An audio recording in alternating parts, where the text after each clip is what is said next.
Tonight's pot roast is off limits to you. Here, have this instead. But this is leftover soup and salad from 2 days ago. It might have gone bad. You can handle it, right? Don't be wasteful. Eat up. I don't want to waste good meat on you. I can eat this. What was that?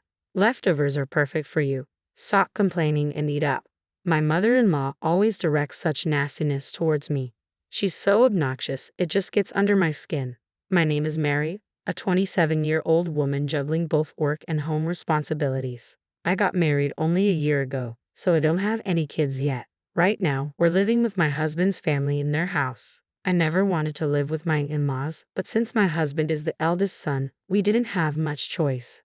I thought it was ridiculous to live with my in-laws in this day and age, but both my husband and my mother-in-law hold on to old-fashioned values. Moreover, my father-in-law is no longer with us, and my husband expressed his concern for his mother. I have no idea what he's worried about. She's still so full of life. My brother-in-law is single and working overseas, so I guess that's just how it has to be. But I still hate it. Now even my husband has started being mean to me, following in his mother's footsteps. He never said anything mean before we got married, but his attitude changed drastically. I feel deceived. He's always acting superior and he always yells at me. It gives me a headache. Hey you, why is my shirt so wrinkled? Ha, is it wrinkled? Yeah, I'll be embarrassed at work like this. Can't you even iron properly? Why can't you do something so simple? No, I did iron it. Your properly is not proper at all. Realize that. What a useless wife you are. That's so mean. You don't have to say it like that. Are you talking back to me? Your face is as wrinkled as this shirt, and you're annoying. Seriously, you look older than you are. It's a turnoff. Oh really? Before we got married, he used to call me adorable. He treated me like a princess. But now he insults my parents and laughs about it. I don't understand why he would say such a thing. I'm not wrinkled or anything. It crossed my mind that he's actually balding for his age. I even found myself wishing that he would go completely bald one day. Our marriage is still pretty new, but I'm concerned about the future. Sometimes the word divorce even flashes through my mind. I was exhausted every day, and once I finished the housework after getting home from work, I felt like I was about to collapse. But my mother-in-law never helped with the chores. She seems to spend her whole day blankly watching TV. There were crumbs from snacks on the floor in front of the TV, and a lot of them. I had to clean them up, and I wish she would at least use a plate. Then, after dinner one day, my mother-in-law started to speak. Hey, let's all go to a spa resort when the new year comes. Oh, that sounds great, I replied. All right, I'll make the reservation. I'll get on it first thing tomorrow. Thanks, Mom, my husband said, beaming with joy. My husband and mother-in-law seemed very happy. I didn't really want to go with these people, but I was interested in the spa resort itself. I love visiting spa resorts, and this one was famous enough to be featured on TV recently. I thought it could be a great memory if I could ignore these annoying people, so inside, I was actually excited. After this, my mother-in-law said she had something to discuss. I wondered what it was and headed to the living room. You know we only have a small car, right? So, I was hoping we could borrow your family's minivan.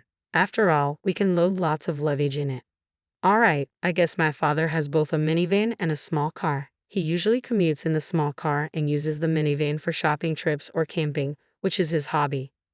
When I called my father, he readily agreed to lend it to us. With that, we welcomed the end of the year vacation. I had to clean the house, so it was again incredibly busy. However, thinking that a spa resort was waiting for me after getting through this year-end period helped me push through. As expected, my mother-in-law wouldn't move from the sofa. She laid there all the time, looking like a statue. Then, the morning of New Year's Day arrived. I woke up thinking about the long-awaited spa resort, but was surprised when I looked at the alarm clock. I had overslept. What? It's already 8:30, but David isn't here. Why? My husband, who should have been sleeping next to me, wasn't there either. I thought he might be in the bathroom, but he wasn't. Huh? Where is everyone? Did they go somewhere? I peeked into my mother-in-law's bedroom, but she wasn't there either. I began to wonder if they left without me. In a panic, I checked my smartphone. I always charge my phone in the living room before going to bed.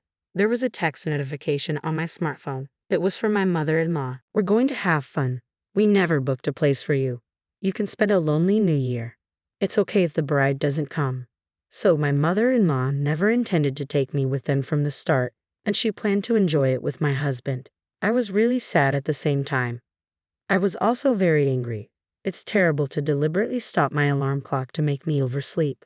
I suspect the reason she made me drink a lot of alcohol the night before was to make me pass out. I regretted drinking that much, although it's a relief that she didn't drug me. I was irritated about her pushing drinks on me.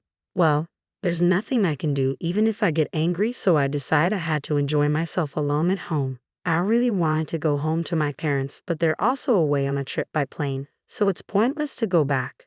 Though I ordered a pizza for delivery that day and spent a lonely day. Then my mother-in-law and husband returned from their trip.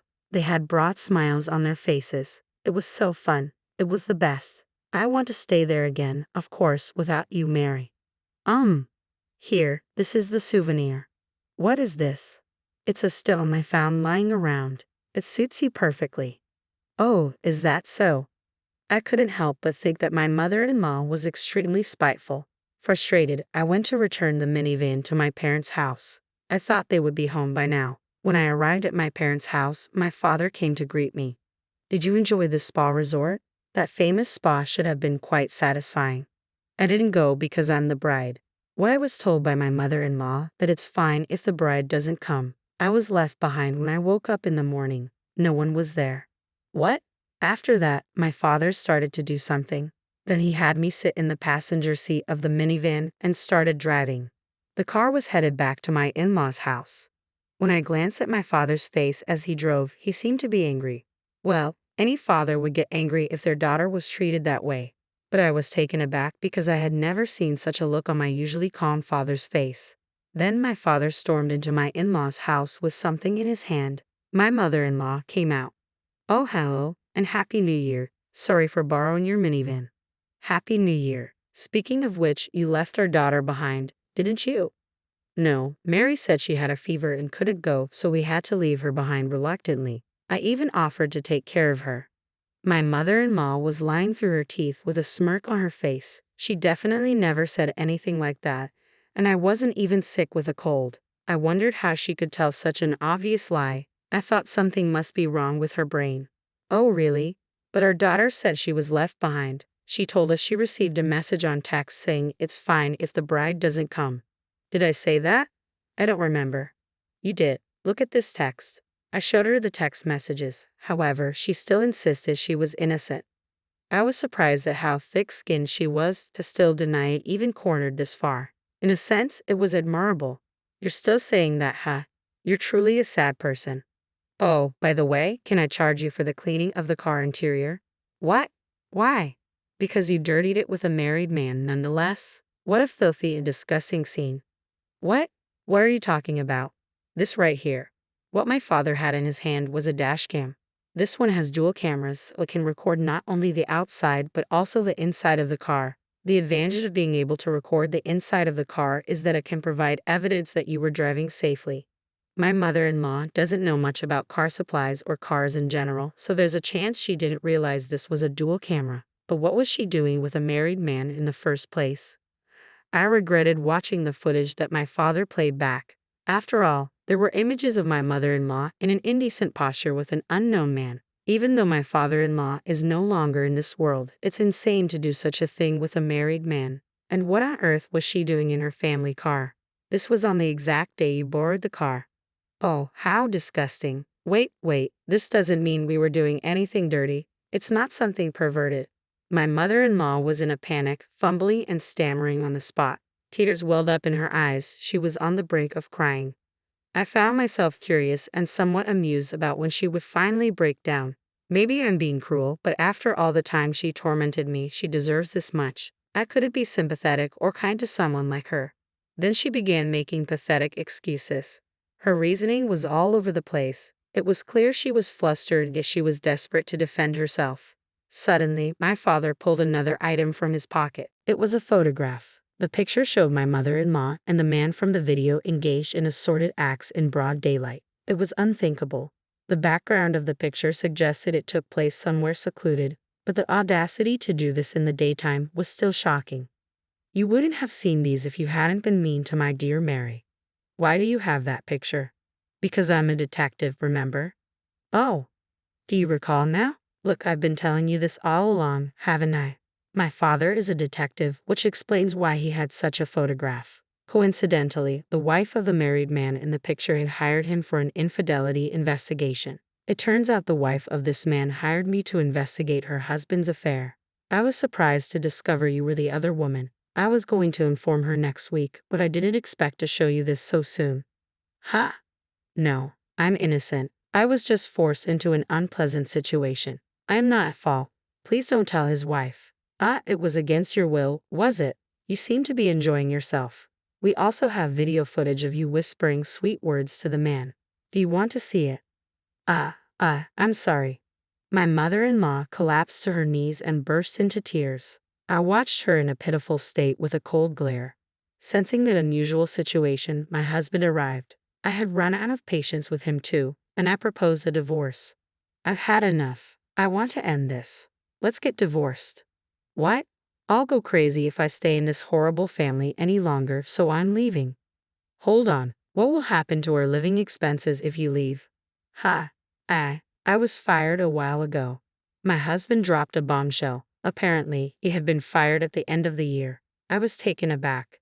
As he had not told me this despite knowing his job was terminated, he had still decided to go on a spa resort trip. He was a complete fool. I felt I had no choice but to divorce him. I took off my wedding ring and left it there. My husband desperately tried to stop me. Wait, can't you forgive me for not taking you on the spa resort trip? It's not just about the trip. I don't want to be with you or your mother anymore. If you want to live with your mother that much, then go ahead, you mama's boy. Please wait, don't go. I got a lawyer and proceeded with a divorce. My ex-husband seems to be having trouble managing his living expenses now that I'm gone. I thought he should find a new job quickly, but having been fired from his last job for theft, he'll probably struggle to find a new one. His previous company had fired him because he had been caught stealing. Apparently, they decided they couldn't trust him and didn't need someone like that. Unsurprisingly, the wife of my mother-in-law's lover demanded compensation for the affair. She ended up spending all the money left by my father-in-law to settle the payment. I haven't seen my ex-husband or ex-mother-in-law since, but I imagine they're probably living the hard life. It doesn't matter to me anymore. Currently, I'm living alone and enjoying my work. I made the right decision not to have a child with my ex-husband. Now I am enjoying a peaceful life and would be happy if I found a new love if such an opportunity arises. This is my plan to make sure to choose wisely.